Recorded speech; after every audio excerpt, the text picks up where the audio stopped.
L'enquête que vous allez voir maintenant est plutôt terrifiante. Tout le mois d'octobre, la Cour d'assises de Paris a fait le procès des attentats de Paris de 1995. Il y avait à l'époque en France une vague terroriste qui était dirigée contre notre pays, à la fois sur le territoire mais aussi à l'étranger, notamment en Algérie. Le RER Saint-Michel et l'histoire de l'Airbus Paris-Alger. Oui, et puis les moines de Tibérine assassinés, des gendarmes assassinés à Alger. Enfin, en tout, il y avait eu 23 morts et une centaine de blessés. C'était une vague d'attentats qu'on avait attribuée au GIA, le groupe islamique armé de Jamel Zitouni. En tout cas, ça, c'était la version officielle. Oui, parce que ce que révèle Jean-Baptiste Rivoire, un journaliste de 90 minutes qui travaille sur ces questions depuis des années, c'est que ce groupe-là, et Jamel Zitouni en particulier, était en fait contrôlé par les services secrets algériens. Alors la question suivante à laquelle il essaie de répondre, c'est quel intérêt pouvaient avoir les services secrets algériens à tenir dans leurs mains un terroriste de cette nature. Jean-Baptiste, qu'est-ce qui fait que tu as des doutes, toi, sur la version officielle et que tu te mets à enquêter ? En fait, ça commence en 97. Tu sais, il y a eu des gros massacres de civils en Algérie qui ont beaucoup choqué tout le monde parce que c'était fait aux portes des casernes. Alors Alger disait c'est les islamistes, mais on avait un peu des doutes. Et à ce moment-là, il y a des officiers des services secrets algériens, un peu dégoûtés, qui balancent dans la presse européenne que les massacres, l'armée est impliquée et que les bombes à Paris avaient été commanditées par les services secrets algériens. Donc ça, c'est novembre 97. Donc là, on commence à se dire qu'est-ce que c'est que cette histoire. Mais c'était la presse anglaise à l'époque qui avait sorti ça. C'était d'abord la presse anglaise, puis Le Monde à Paris quelques jours plus tard. Donc deux officiers qui disent c'est les services algériens, c'est nos services qui ont commandité les attentats de Paris. Et au printemps de cette année, il y a eu un truc assez déterminant, c'est qu'il y a un militaire algérien qui sort du pays, qui s'enfuit et qui dit la hiérarchie m'a demandé de devenir l'adjoint de Zitouni, quoi. Vous voyez le reportage de Jean-Baptiste Rivoire avec l'aide de Romain Icard et de Laurent Koja. Voilà, ça appelle ça parler. Voilà les Français avec le réseau.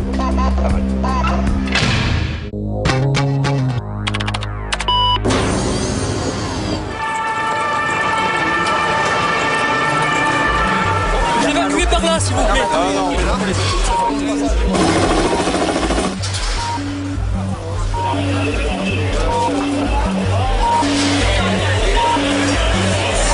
Juillet 1995. C'est la troisième fois en un an que le GIA, groupe islamique armé, frappe la France de façon spectaculaire, cette fois au cœur de Paris. Le premier attentat remonte au 3 août 1994 avec 5 Français tués par balle à Alger.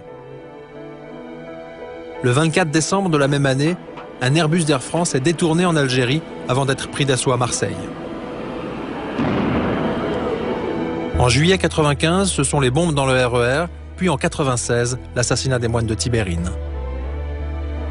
Point commun de tous ces attentats, ils sont attribués à un certain Jamel Zitouni, chef du GIA. Mais aujourd'hui, d'anciens officiers des services secrets algériens affirment que derrière le terroriste Zitouni se cachaient en fait des intérêts beaucoup plus importants. Voici l'histoire d'une incroyable manipulation.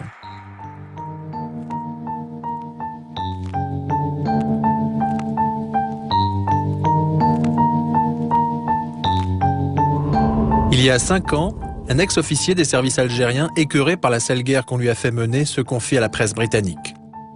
Ce qu'il dit est d'abord politique. Il révèle que les militaires algériens, effrayés par la victoire électorale des islamistes en 92, ont mis en place une stratégie radicale pour les empêcher d'accéder au pouvoir. Une stratégie meurtrière dont l'instrument était Jamel Zitouni. Quelques semaines après les révélations de l'Observer, nous retrouvons l'officier en Angleterre.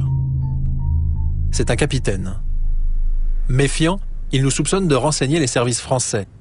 Puis au fil des rencontres, la confiance s'installe.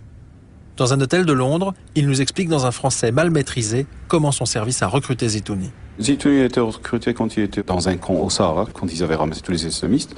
Et il a été surpris dans des conditions très très gênantes, enfin, avec des mœurs homosexuelles.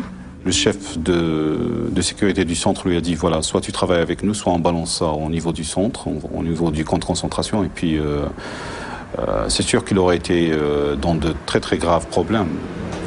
Dans un centre, il y a des milliers d'islamistes, entendre parler un truc comme ça, c'est où? Les services secrets algériens auraient donc forcé Zitouni à collaborer avec eux. Et le jeune islamiste n'aurait pas été choisi par hasard. Parmi les islamistes, il y avait des médecins, il y avait des docteurs, il y avait des universitaires. Pourquoi ne pas prendre un universitaire et faire ça? Pourquoi le prendre avec un vendeur de poulet qui a à peine le niveau de 6e ou de 5e? Ben, c'est uniquement pour pouvoir le manipuler, pour pouvoir faire de lui ce qu'on veut. Après l'Observer, Le Monde publie le témoignage d'un autre officier. Il confirme que les services secrets algériens manipulaient Zitouni et qu'ils sont impliqués dans les attentats de Paris. Il nous faudra 1 an et demi pour convaincre cet officier menacé de mort de nous accorder une interview, même à visage masqué.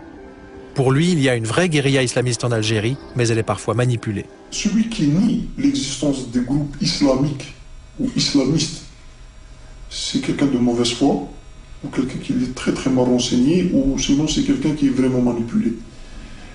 Mais le noyau central, ceux qui étaient dans la région centre et la région ouest, ils étaient dès le départ, infiltrés et manipulés. Zitouni, c'était un agent, ce qu'on appelle le mouton noir. Un agent noir, il est islamiste, réellement convaincu, mais il donne des informations stratégiques au service. Djamel Zitouni, futur chef du groupe islamique armé, aurait donc commencé sa carrière en renseignant les services secrets algériens. À la publication de ces révélations, l'ambassade d'Algérie à Paris monte au créneau. C'est quelque chose de tout à fait fantaisiste et tout à fait farfelu. Et je suis indigné par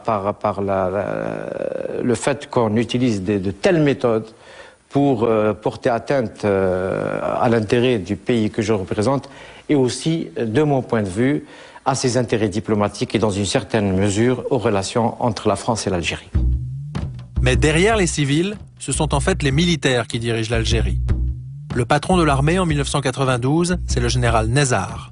Un homme de l'ombre qui n'avait pas hésité à faire tirer sur la foule lors des émeutes de 1988. Il y a quelques semaines, il passait à Paris pour un procès en diffamation, une occasion exceptionnelle de le rencontrer. Est-ce qu'on peut vous demander, s'il vous plaît, on vous demande une interview par écrit pour Canal+, c'est très important. Vous ne souhaitez pas nous répondre? Pourquoi? Le sensationnel, non. Je vous dis juste... Ça c'est faux. Respectez maintenant. Gentiment, soyez gentils. Devant notre caméra, un jeune Algérien tente de nous empêcher de poser des questions. Soyez gentils. Laissez-le tranquille. Est-ce que les attentats de Paris, c'est grave? Les attentats de Paris en 1995. Bon, c'est les agents là. Ce monsieur, vous dites, qui reste tranquille là. Les journalistes là. Je leur ai parlé gentiment, ils étaient pris, comment ça s'appelle mettre. Monsieur le général de excusez-moi. Non, moi je vous parle là.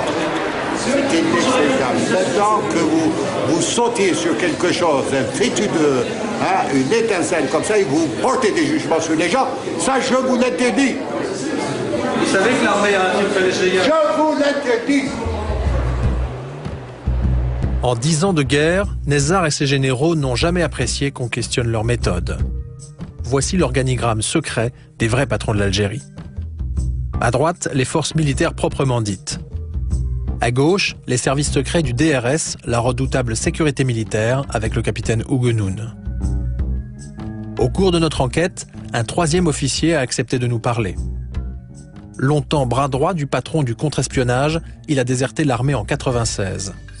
À l'époque, ses chefs lui avaient demandé d'organiser en Allemagne l'assassinat de Rabat Kébir, porte-parole du Fils pour l'Europe. L'affaire Zitouni, notre officier connaît, un de ses lieutenants la lui a confirmé en 1994. On m'avait dit, et je connais le lieutenant parce qu'il a été sous mes ordres, il m'a dit, je ne comprends pas. Il y a, comment ça s'appelle, Djamel Zitouni, il rôde à la caserne, qu'est-ce qui se passe? Il rôde, donc il est convoqué, il vient, il rôde, donc il nie, normalement comme un officier. Qu'est-ce que ça veut dire ça? Ça veut dire que c'est un agent qui recevait ses instructions de la part de nos chefs. Zitouni circule librement, en effet. En juillet 1994, il est même aperçu au siège des services secrets dans la banlieue d'Alger. Abbas Arwa est universitaire. Il a coordonné l'une des meilleures enquêtes sur le GIA. Selon lui, les services algériens cherchaient à l'époque à renforcer la crédibilité de l'islamiste Zitouni pour le placer ensuite au sommet du GIA. Il fallait d'abord le valider comme un insurgé islamiste aux yeux de l'opposition armée et aux yeux de la population en général. Les médias algériens, contrôlés par le pouvoir militaire, ont tout fait pour gonfler le personnage. Ce qu'on a toujours fait, c'est entretenir une image d'un Zitouni sanguinaire, que les médias malheureusement ont amplifié à l'époque. Enfin, quand ça vous aidait? Ça nous aidait en tant que service secret, oui, ça nous aidait en tant que service secret. Le 3 août 1994, 5 Français sont donc tués à Alger. En France, l'émotion est considérable. Les services algériens mettent alors l'attentat sur le dos de Zitouni. Relayé par l'agence France Presse, l'un des seuls médias étrangers autorisés en Algérie, cette version officielle est reprise par tous les journaux télévisés. Dans l'enquête sur l'attentat d'Alger maintenant, la semaine dernière, donc, les services secrets algériens affirment qu'ils ont identifié le responsable du commando de la cité Ain Allah. Il s'agirait du numéro 2 du groupe islamique armé, la faction la plus radicale des intégristes algériens, Valérie Gachet. Jamel Zitouni était-il dans l'une des 2 voitures qui, mercredi dernier, sont entrées par surprise dans la cité d'Ain Allah, près d'Alger? C'est ce qu'affirment aujourd'hui les services de sécurité algériens. C'est vrai que la version officielle, c'est Zitouni, un islamiste pur et dur qui a tué 5 Français.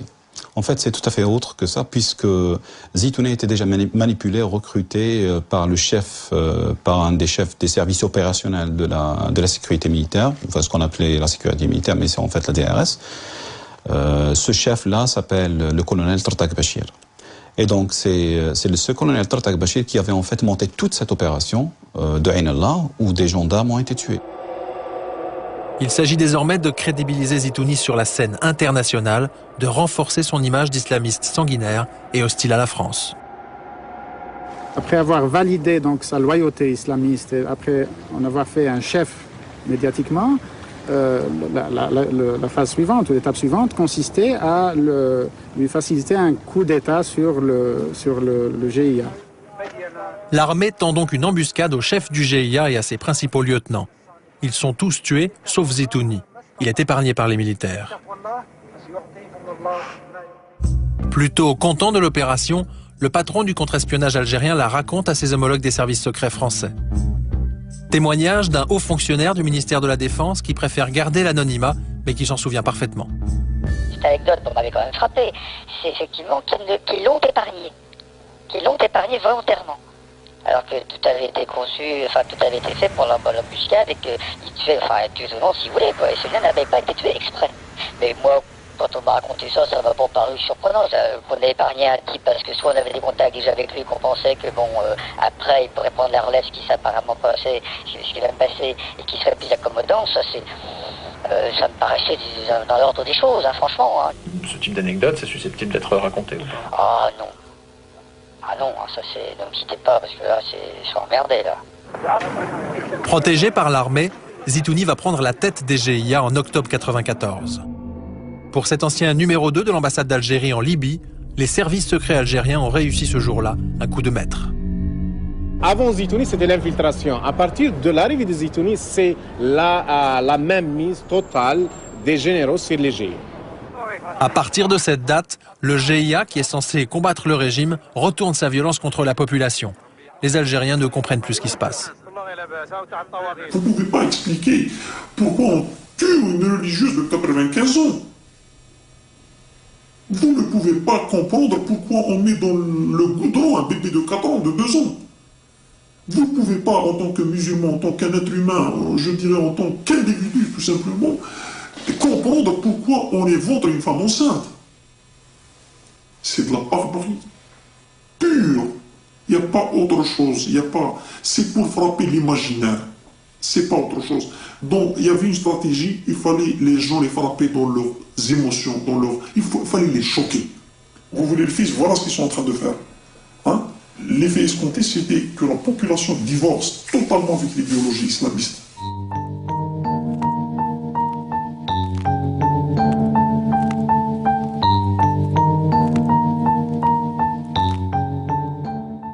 Quand il s'autoproclame chef du GIA, la première chose qu'il fait, c'est qu'il fait exécuter tous les chefs du maquis, donc, et pour les remplacer par ses complices des services de la DRS. Donc il met à la tête des maquis des gens qui lui sont fidèles et qui collaborent avec lui. Après avoir placé ses hommes, Zitouni commence à éliminer les vrais islamistes. Les chefs du fils étant en prison, il se contente de les exclure symboliquement.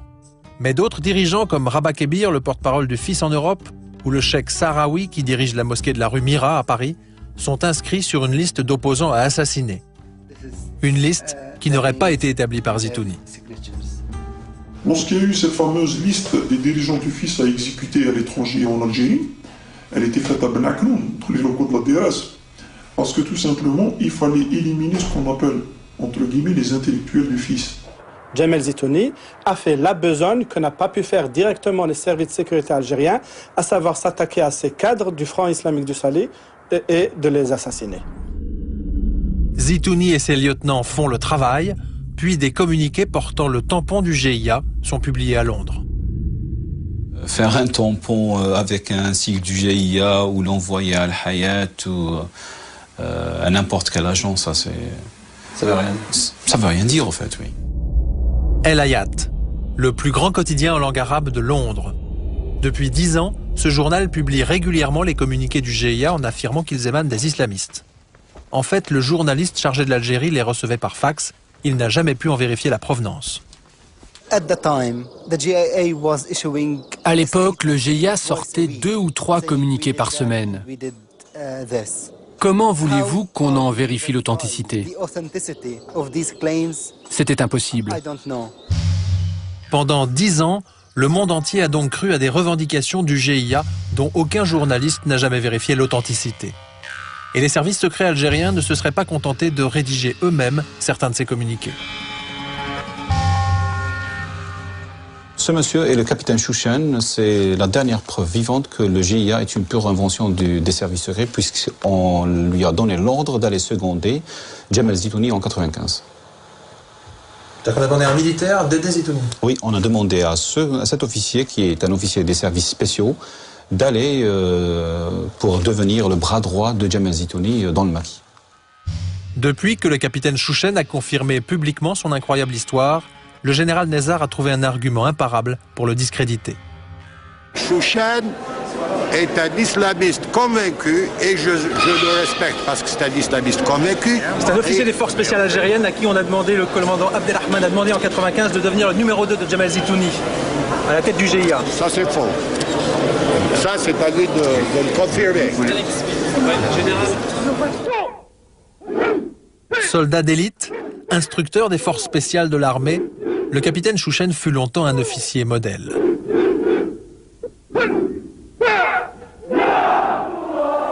Mais dans les années 90, comme beaucoup de jeunes Algériens, il devient sympathisant du FIS.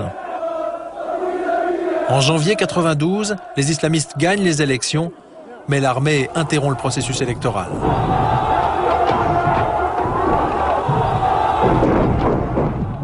Choqué par le coup d'État, le capitaine Chouchen refuse de tirer sur la foule. Il est jeté en prison. 3 ans plus tard, la direction de l'armée vient le chercher dans sa cellule et lui propose une mission très spéciale. Au cours de notre enquête, nous l'avons retrouvé dans le nord de l'Angleterre. Pour la première fois devant une caméra, il a accepté de nous raconter ce qui lui était arrivé.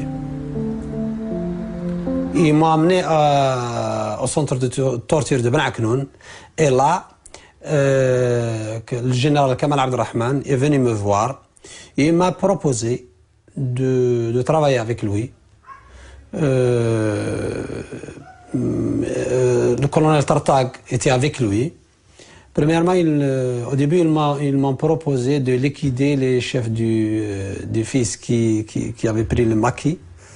Je leur ai dit que je croyais que vous allez me proposer de liquider Zitouni ou les gens qui ont reconnu les crimes contre les enfants, les femmes et ainsi de suite. Là, Bachir Tartag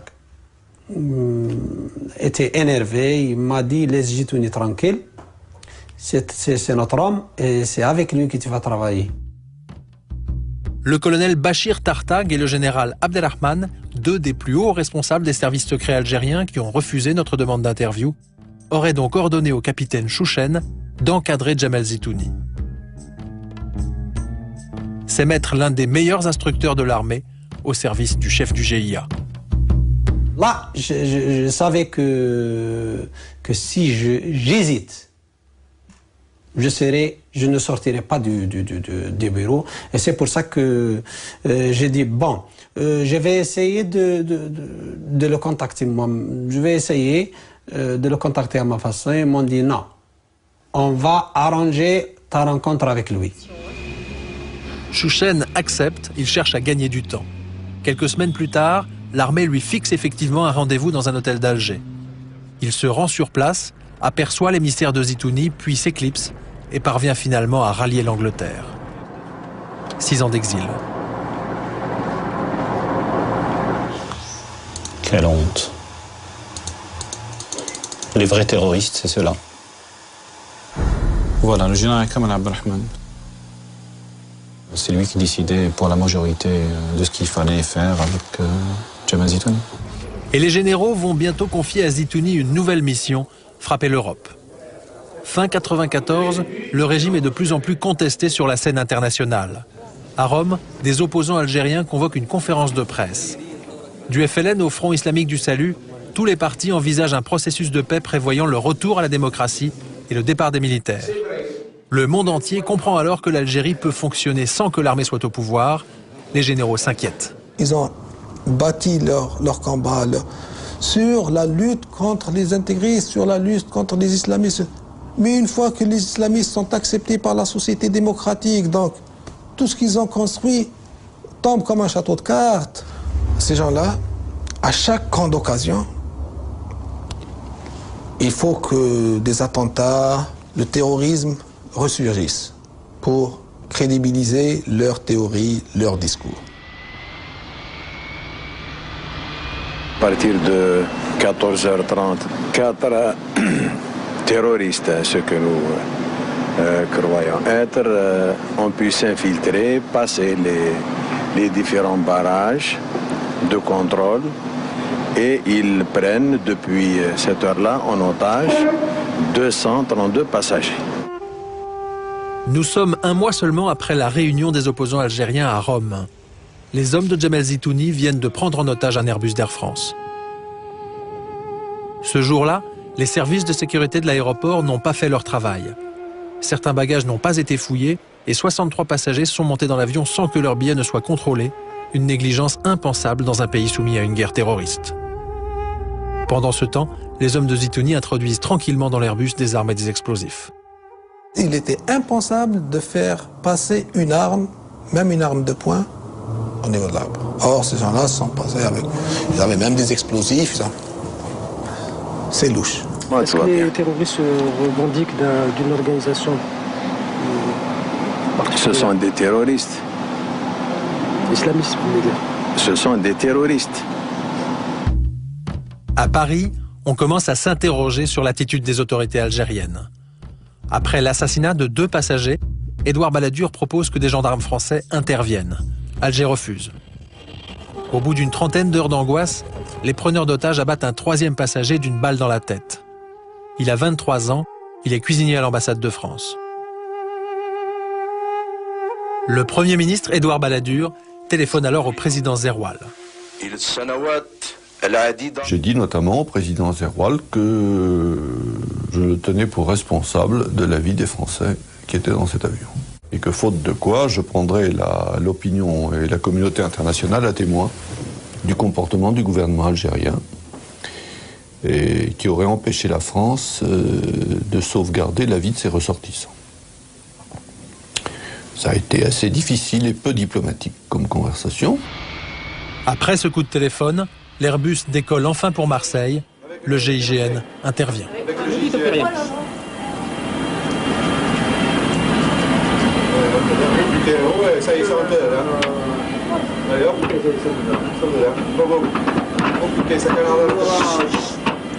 Vous pouvez me dire ce qui se passe?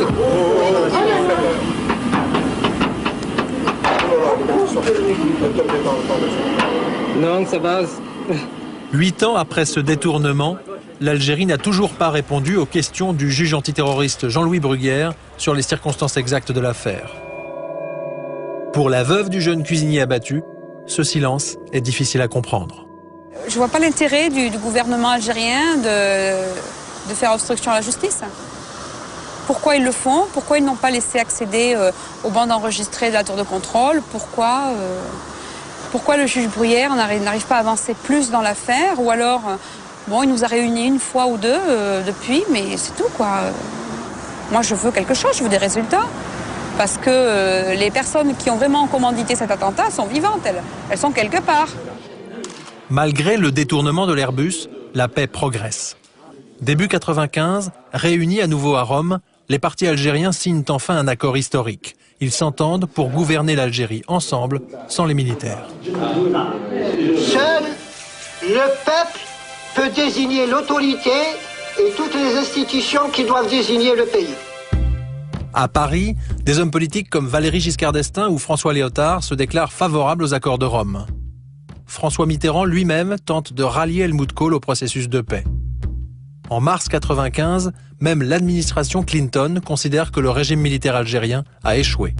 Les généraux se sentent lâchés par la communauté internationale. Le GIA va frapper Paris. À leur arrivée au pouvoir, Jacques Chirac et Alain Juppé seront salués par l'une des plus importantes campagnes d'attentats terroristes jamais organisées en France. Le 15 juin, un quotidien algérien proche des services de sécurité annonce l'arrivée en France d'un commando chargé de commettre des attentats. Le 11 juillet, le cheikh Sahraoui, un des dirigeants du FIS qui figurait sur la liste des hommes à abattre par Zitouni, est mitraillé à Paris. Le 25, c'est la bombe de Saint-Michel. L'affaire sent la manip, d'autant que les vrais islamistes, eux, condamnent ces attentats qui les discréditent auprès de la communauté internationale. Stratégiquement, le FIS n'avait aucun intérêt à se priver de la base islamiste, s'il y a base islamiste en France. Il n'avait aucun intérêt à se couper des pseudo-aides financières qu'il pouvait recevoir de la France. En août, comble de la provocation, un communiqué signé Zitouni ordonne au président Chirac de se convertir à l'islam. Infantilisme ou coup monté des services algériens pour discréditer les islamistes? La question se pose d'autant plus que l'organisateur des attentats de Paris, un certain Ali Touchent, est un personnage bien étrange. Depuis le début des années 90, ce lieutenant de Zitouni recrute des jeunes dans les banlieues françaises et les pousse à commettre des attentats au nom du GIA. Exemple, Khaled Kelkal, recruté par Touchent et abattu par les gendarmes en septembre 95. Attention! Ok, c'est bon! C'est bon, attends, bouge-toi. Quand ils ne se font pas tuer par balle, les jeunes recrutés par Touchent sont tous interpellés.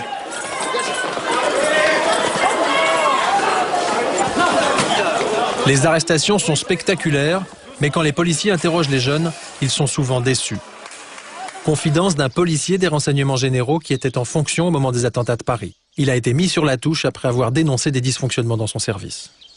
Ce qui était étonnant, c'est que quand on voyait ces jeunes passer, alors qu'ils venaient d'être arrêtés par la DNAT ou bien par la brigade criminelle, pour avoir fait un peu de PJ avant, je m'étonnais du comportement de ces jeunes. C'est-à-dire C'était un comportement assez enfantin. On n'aurait jamais cru que c'était des gens vraiment qui faisaient partie d'un réseau dur du GIA. Je pense qu'au sein du GIA, il y a certainement des gens plus durs. Ces gens plus durs, c'est notamment Ali Touchent, mais il n'est jamais inquiété par la police. En 93, lors de l'opération Chrysanthème, puis en 94 en Belgique et enfin en 95, après les attentats de Paris, les réseaux montés par Touchent tombent les uns après les autres, mais lui échappe aux arrestations, systématiquement. Quelqu'un qui, une fois, deux fois, trois fois, parvient à passer au travers des mailles du filet, soit il est extrêmement habile, soit il est prévenu avant. Et il est prévenu avant par des gens qui savent qu'il y a des interpellations qui vont avoir lieu, qu'il y a des opérations de police et des opérations de justice qui sont montées. Et pour réussir à échapper trois fois, il faut peut-être être prévenu avant.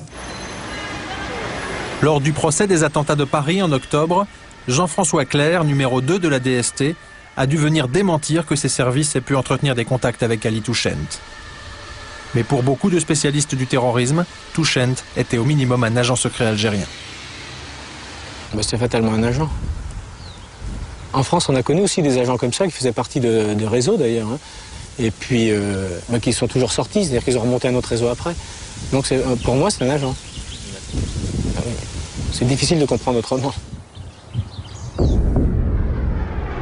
Touchent, agent des services secrets algériens. Après les attentats de Paris, en tout cas, il part se réfugier à Alger. 3 ans plus tard, Les autorités algériennes déclarent qu'il est mort et qu'il ne peut donc pas être jugé. Une affirmation que la justice française n'a jamais pu vérifier. En fait, la DST aurait compris dès 1995 que Touchent travaillait pour les services secrets algériens. Témoignage du juge Alain Marceau, ancien patron de la lutte antiterroriste. On nous dit la DST en août 1995 comprend que derrière Kelkal et derrière tous ces petits gars, il y a des gens de la sécurité militaire, Ali Touchent, qui ensuite est exfiltré vers Alger. Ça vous surprend pas? Ça a été effectivement une des réflexions de la DST en disant finalement, plus on avance sur les réseaux Kelkal et plus on trouve des gens, des Algériens, des services officiels. Donc on avait tous de bonnes raisons d'être extrêmement prudents. Un an après les attentats, le colonel Samraoui, que l'on aperçoit ici avec le général Nezar, évoque l'affaire Touchent avec l'un de ses collègues et amis, responsable de la sécurité militaire à l'ambassade d'Algérie à Paris. Il m'a dit que Touchent leur appartenait, donc c'était quelqu'un, grosso modo c'était un agent des services qui activait en France. Reste la question centrale, pourquoi l'Algérie aurait-elle décidé d'organiser des attentats en France? En faisant des attentats en France, on mobilise l'opinion publique française. Donc les gens vont dire, oh, l'islamisme c'est un danger, donc on va couper. Voilà, c'est d'obliger. C'est ce qui a été fait en Algérie déjà contre oh, les islamistes c'est des terroristes, ils vont nous couper la tête. Et cette peur a contribué à cet état d'esprit d'obliger les gouvernants français à agir et à expulser pratiquement tous les supports des islamistes. Quand on a vécu les années 83, 80, 90, on se rend compte que le terrorisme d'État, c'est quelque chose d'assez particulier, que d'abord il utilise des organisations écran.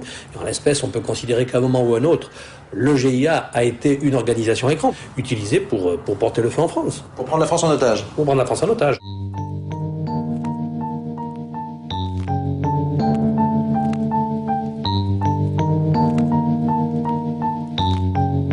Les attentats de Paris n'auraient donc pas été du terrorisme aveugle, mais des messages envoyés par l'Algérie à la France. En 1995, le gouvernement Juppé comprend-il que notre pays est probablement victime d'un terrorisme d'État? Le bilan s'élève à 24 blessés. D'après notre enquête, la DST en avait averti Jean-Louis Debré, alors ministre de l'Intérieur, dès le mois d'août, soit un mois après la bombe de Saint-Michel. Je sais qu'un certain nombre de fonctionnaires de la DST ont eu l'occasion de faire connaître au gouvernement leurs doutes sur l'origine exacte des attentats. Et donc il ne fallait pas être manichéen en disant il y a les bons Algériens qui gouvernent et les mauvais qui commettent des attentats en France. C'était plus compliqué. Le 15 septembre 1995, Jean-Louis Debré invite des journalistes à déjeuner au ministère de l'Intérieur. Très rapidement, il se met à parler des attentats. Il a manifestement un message à faire passer. Il nous a donc dit une chose qui a surpris en tout cas un certain nombre d'entre nous, et notamment qu'il avait des doutes sur la responsabilité des auteurs des attentats et qui se demandait si éventuellement une manipulation des autorités algériennes, de la police algérienne, était possible. Ça m'a semblé être une information de première importance, en tout cas une information nouvelle. Le lendemain, à la une du Monde, les propos de Jean-Louis Debré, selon lesquels la sécurité militaire algérienne voulait que l'on parte sur de fausses pistes pour qu'on élimine des gens qui les gênent, vont provoquer la colère d'Alger. Le ministre de l'Intérieur va alors faire semblant de ne pas avoir dit ce qu'il a dit. Dans son entourage, on dément formellement l'existence de l'interview et on se réserve d'examiner toutes les suites judiciaires que mérite cette affaire. Mais quelque temps plus tard, Debré confirme ses propos à un journaliste préparant un livre sur Chirac. Dans une rencontre avec lui quelques semaines plus tard, il m'avoue qu'il l'a fait sciemment. Quel est son but? Son but, c'est d'envoyer un signal au régime algérien. On n'a pas la preuve qu'il y ait eu orchestration, manipulation des attentats de Paris. Officiellement, on attribue ça aux islamistes, mais il y a des doutes, un peu partout, dans toutes les sphères du pouvoir. Et donc, on ne va pas balancer une bombe atomique sur Alger, mais on fait passer des messages par des canaux discrets, par les services, et là, officiellement. Par la presse. Attention. Par la presse. Tout en disant qu'on ne l'a pas dit. Mais le message est passé. Président, bonsoir. Est-ce qu'on peut vous poser une question pour Canal+? enquête sur les attentats de Paris en 1995. Vous avez déclaré à l'époque que la sécurité militaire voulait emmener les services français sur de fausses pistes. Est-ce que vous en souvenez? On ne peut pas parler des attentats de Paris, monsieur Debré? Jean-Louis Debré préfère ne pas nous parler, et pourtant à l'époque, même Alain Juppé se méfie des services secrets algériens. Selon le Canard enchaîné, il aurait ordonné aux enquêteurs français de limiter à l'extrême, voire de cesser tout contact avec les services algériens de renseignement. À l'époque, notre policier des renseignements généraux apprend qu'un Algérien qui informe un de ses collègues semble bien au courant des attentats qui vont avoir lieu. Cet Algérien, avant chaque attentat, appelait le collègue DRG pour lui dire qu'il allait se passer quelque chose. Et donc, même dans le bureau de ce collègue, on trouvait ça à la fin particulier, parce que quand on a reçu un coup de téléphone de cet individu, il se disait même que ça allait péter. Vous voyez? Et alors là, évidemment, avec mon camarade, on se regardait en disant, mais c'est quand même étonnant. J'ai compris par la suite que, évidemment, cet individu qui était venu tamponner l'officier français au 5e étage des renseignements généraux était un officier algérien. Ça, c'est clair, puisque pour moi, il avait la méthodologie, hein, et puis il avait la volonté, donc ça ne pouvait être que ça. On pouvait pas, il n'a jamais été arrêté, c'est un individu qui n'a jamais été arrêté, qui n'a jamais été ennuyé, on n'en a jamais parlé, donc c'est fatalement un type qui était couvert par notre hiérarchie, et donc il faisait partie de l'entente entre les services algériens et nous-mêmes. Un officier algérien aurait donc prévenu Paris la veille de chaque attentat. À peine croyable, ce scénario ne surprend pas le juge Marceau. Ça ne sert à rien de commettre des attentats si vous ne faites pas passer le message et si vous n'arrivez pas à contraindre la victime à céder. Donc après, se met en place une diplomatie plus ou moins parallèle. Il faut bien faire comprendre d'où vient la menace et comment on peut y mettre fin en contrepartie de certains avantages. Le régime algérien se serait donc servi du terrorisme pour forcer la France à le soutenir, et l'affaire serait un secret de polichinelle. Maintenant, une chose. Allez voir vos services, ils connaissent très bien le problème, je m'excuse. Vous voulez dire que les services secrets français sont au courant? Doivent être sûrement au courant, oui. C'est ce qui se confirme dans notre enquête, effectivement. Allez-y les voir et confirmez, condamnez-nous. Et le général Nezzar n'est pas le seul à dire que Paris savait. Quelque temps après les attentats, l'ancien Premier ministre algérien Abdelhamid Brahimi, que l'on aperçoit ici à l'époque où il était au pouvoir, recueille les confidences d'un proche du président Jacques Chirac. Il m'a dit en 1995, après que Zeroual était élu président algérien, en novembre 1995, le président Chirac lui a envoyé un message, en particulier sur 2 points. 1, lui dit que nous n'accepterons jamais à l'avenir que la sécurité militaire organise des attentats comme ils l'ont fait en 1995. Alors je dis, bon, vous savez pourquoi vous ne le dites pas, ça c'est une histoire, c'est une autre histoire. Donc, les autorités françaises savent que c'est la sécurité militaire qui a fait ces attentats. Là, on vous sent très vigoureux. Après 1995, en tout cas, plus aucun responsable politique français ne prendra le risque de critiquer le pouvoir algérien. Même Lionel Jospin, pourtant peu favorable au régime des généraux, se retrouve coincé une fois devenu Premier ministre.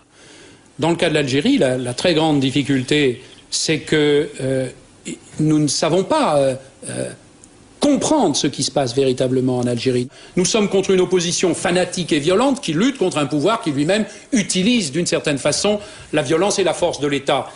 Alors, nous sommes obligés d'être effectivement assez prudents. Je dois aussi penser quand même aux Français.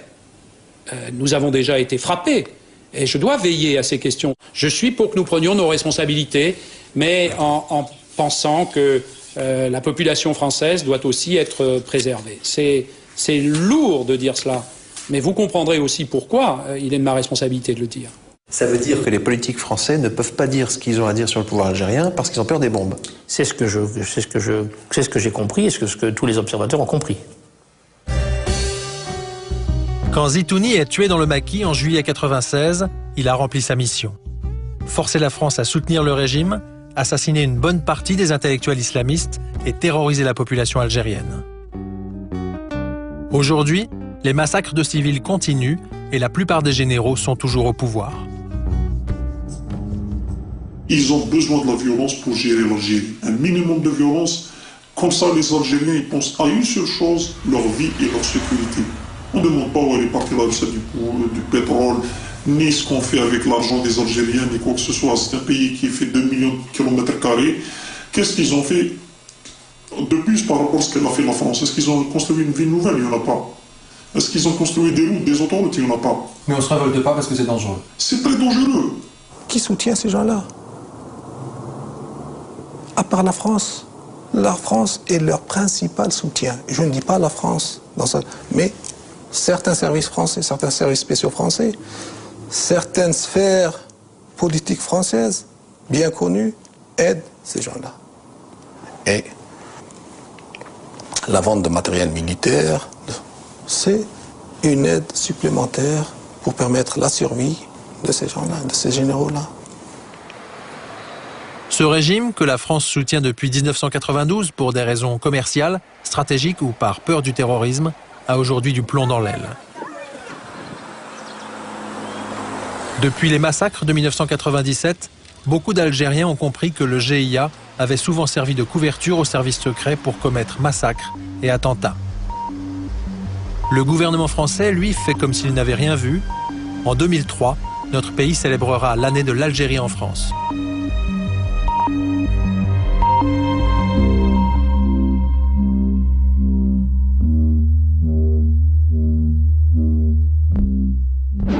Alors moi, il y a un truc qui m'a énervé dans ton sujet, c'est que Jean-Louis Debré déclare à des journalistes à multiples reprises, c'est écrit dans des livres, qui s'est douté à ce moment-là, parce que les enquêtes, parce que machin, que les services secrets algériens étaient peut-être pas étrangers aux attentats de 95.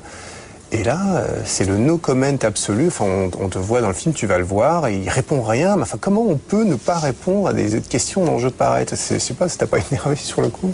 Ouais, c'est d'autant plus énervant que moi je lui ai envoyé des lettres, une demande d'interview par écrit pendant 2 mois, quoi. Et il m'a jamais pris au téléphone. Il fait répondre par ses services qu'il veut pas répondre. C'est un truc inimaginable dans un pays anglo-saxon, quoi. Inimaginable. Inimaginable aux États-Unis, inimaginable en Angleterre. T'es obligé quand même, t'as occupé une fonction, t'es obligé de répondre au public, c'est pas possible. Tu peux pas laisser entendre à la population que les services secrets algériens ont foutu des bombes à Paris et ne rien faire. Comme ils n'ont pas envie de faire quelque chose, ils font semblant qu'ils n'ont pas vu, quoi.